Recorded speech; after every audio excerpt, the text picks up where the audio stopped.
एक बार एक चर्च के पादरी के साथ कुछ समय बैठने का मौका मिला और चाय पे मिले थे हम। और बातों बातों में बात छिड़ गई फॉरगिवनेस की। तो सवाल मेरे भी कुछ थे और वो बता रहे थे कि जब भी वो कोई चर्च में डिस्कोर्स करते हैं और उसके बाद लोग उनसे बातें करते हैं, सवाल पूछते हैं, तो किसी ने उनसे पूछा कि आप हमेशा फॉरगिवनेस की बात करते हैं, मगर जो लोग इस दुनिया में अब नहीं रहे, कुछ ऐसे रिश्ते होते हैं जिनको पूरी ज़िंदगी हम माफ़ नहीं कर पाते और उनका देहांत हो जाता है। मगर आप जो आज कह रहे हो, तो मैं अपने उस बाप को कैसे माफ़ करूं जो गुज़र चुका है, जो इस दुनिया में नहीं है। मैं तो अब उसके पास जाके माफ़ी नहीं मांग सकता। उसने मुझे बचपन में बहुत पीटा और मेरे दिल में उसके लिए नफ़रत नफ़रत की भावनाएं भर गईं। और मुझे ऐसा लगता था कि मैं अपने बाप को कभी माफ़ नहीं कर सकता। मगर जब भी वो मेरे सामने आते और मुझे बहुत गुस्सा आता और मैं वहाँ से हट के चला जाता। तो वो कहते कि मैंने उसको कहा कि आज तुम उनकी कब्र पे जाओ और वहाँ पे बैठ के कुछ समय बिताओ और कहो कि मैंने तुम्हें माफ़ किया। वो कहते हैं कि उससे क्या फ़ायदा होगा, वो तो सुन भी नहीं रहे हैं कि मैं उनसे माफ़ी मांग रहा हूँ, उससे क्या फ़ायदा होगा। तो उन्होंने कहा कि जब हमें किसी को माफ़ करना होता है ना, सामने वाले को कभी कभी कोई फ़र्क ही नहीं पड़ता।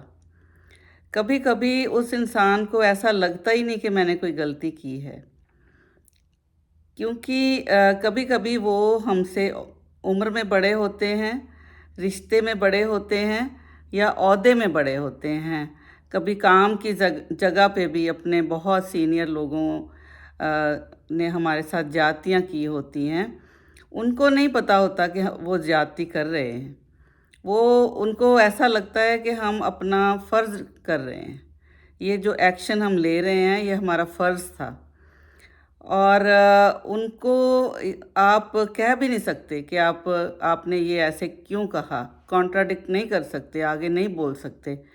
तो जो लोग आपसे ओहदे में बड़े होते हैं, उम्र में बड़े होते हैं, रिश्ते में बड़े होते हैं, उनको कभी-कभी इस बात का अंदाज़ा भी नहीं होता कि वो आपके साथ ज़्यादती कर रहे हैं। उनको किसी ने बताया ही नहीं होता कि ऐसे बच्चे को पीटना जो होता है वो सही बात नहीं होती, क्योंकि उनको लगता है कि मैं ऐसे डिसिप्लिन कर रहा हूँ अपने बच्चे को, यही रास्ता है, यही सही है। तो कांटा तो आपके दिल में चुभा हुआ है ना इतने सालों से, क्योंकि वो जो इंसान की बात कर रहे थे वो भी ऑलमोस्ट 60s में ही था। तो ऑलमोस्ट 50 साल से वो इस दर्द का कांटा अपने अंदर लेके फिर रहा था और उस दर्द के साथ रह रहा था। ना वो अपने बाप को माफ़ कर पा रहा था और ना वो अपनी ज़िंदगी में सुकून से जी पा रहा था। ऐसे कई तरह के कांटे हमारे अंदर बींधे पड़े हैं। सिर्फ एक बाप ने ही नहीं हमें डांटा होता, हमें समाज से भी कई बार बहुत तरह का दुर्व्यवहार मिला होता है। हर व्यवहार का कांटा हमारे अंदर बींधा पड़ा है। ऐसा मैंने तब महसूस किया पहली बार जब मैं पहली बार विपश्यना पे गई थी।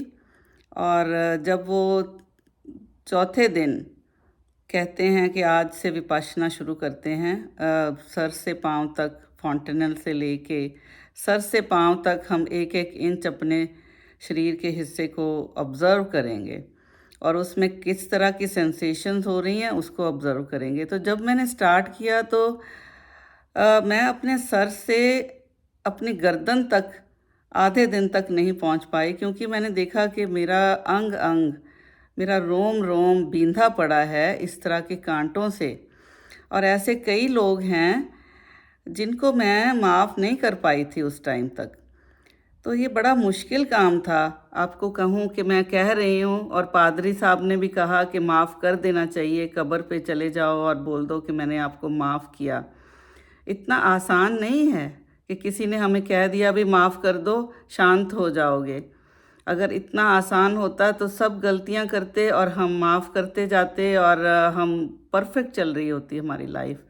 मगर हम तकरीबन हर कोई दर्द से बींधा पड़ा है, इस तरह के कांटों को लेके नहीं कर पा रहे हैं माफ़।